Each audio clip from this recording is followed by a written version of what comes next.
Currently, I'm living with my wife and my baby in a small Hollywood apartment just a block away from the high school that I never graduated from. And yeah, look, I don't really need a high school diploma to do what I do for a living. This is what I tell people, and it's true, you know. And people ask me, well, what do you do? What do you do? And, you know, I say I'm unemployed. But my wife is not. She has a great job, and every day my baby and I escort her to her workplace. And on the way, we like to stop off at this little food court and partake in coffee and donuts, that sort of thing. Milk for the kid. And now for the past 6 weeks, I've noticed at this one particular table, celebrities. Okay? Just crazy I mean, just like a lot. It's crazy with celebrities at this table. I mean, amongst the sea of gray hairs, those must be the producers. It's obviously a production meeting. It's going on day after day, every weekday, like clockwork, every morning. Also at the table, a big Hollywood legend from the 60s, all the way, I mean, he's like a big-time movie director, producer, writer, actor, you know, quadruple threat, this guy. Anyway, it's not his movie.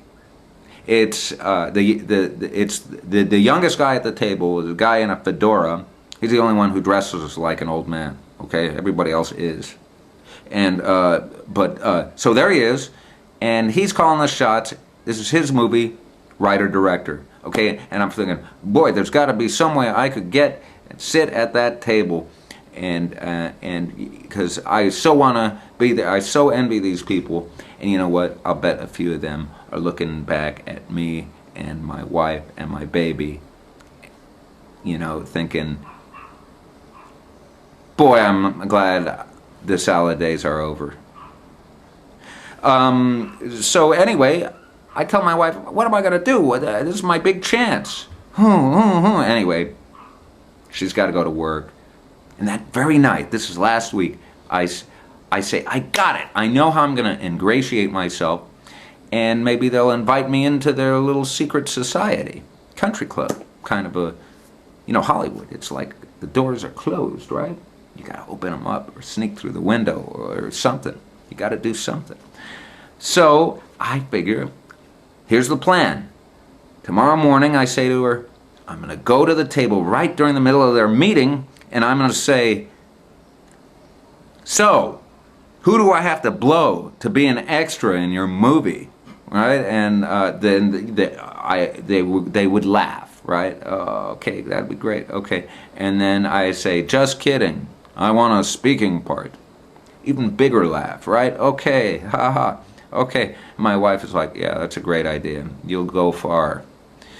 So the next day, we go to the food court, and nobody is there at that table. It is unbelievable that missed opportunity, life has just passed me by, and it's just smacking me in the face. My wife is like, oh, whatever, I'm going to take the baby for a walk until you cool off. I'm like, all right, okay. So I'm drinking my coffee, eating my donut, and there, out of the corner of my eye, I see Fedora Man, and he's sitting there at a table by himself at the laptop, smoking a cigarette, and guess what? They're my brand of cigarettes. That's my in. I'm going to go over there and strike up a conversation with him. So I take the empty baby stroller, because I don't want anybody to steal my baby's baby stroller, and I walk over there, and I say, hey, buddy, could I bum a smoke? And he's like, yeah, graciously, he says, and then not so graciously, he says, I suppose you want a light, too. So I didn't go from here to here, okay? I started here, so he brought me from here to there. Now, I say, I notice all the people at your, are you a writer? And he said, yeah, I'm a writer. I'm the writer.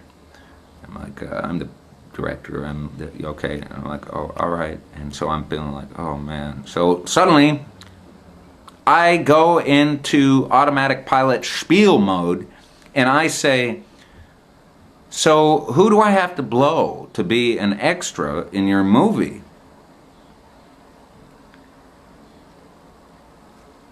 And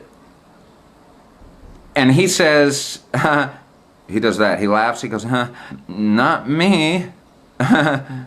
Nervous, right? Nervous guy. Nervous laughter.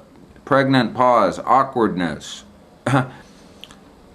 And then I finish the job. I say, just kidding. I want a speaking part. If you could imagine combining all the awkward moments from every single episode of Curb Your Enthusiasm, they still wouldn't stack up to this moment. I mean, that awkwardness is still over there a week later. It's still lingering in that very exact spot. Okay? So I think what I'm trying to tell you is some jokes that work in groups don't necessarily work one-on-one. And so I figure, you know, I got this thing at the estate sale of the great Mel Blanc, the voiceover guy, did the voice of Bugs Bunny, Elmer Fudd, or whatever it was, Warner Brothers stuff, big time. Anyway, he died and had an estate sale, and I found this in his garage, and I thought, well, this is a great thing I'd like to give to this fedora guy, just to show that, you know, that, I mean, you know, I didn't want him to get me wrong. So, what do you think?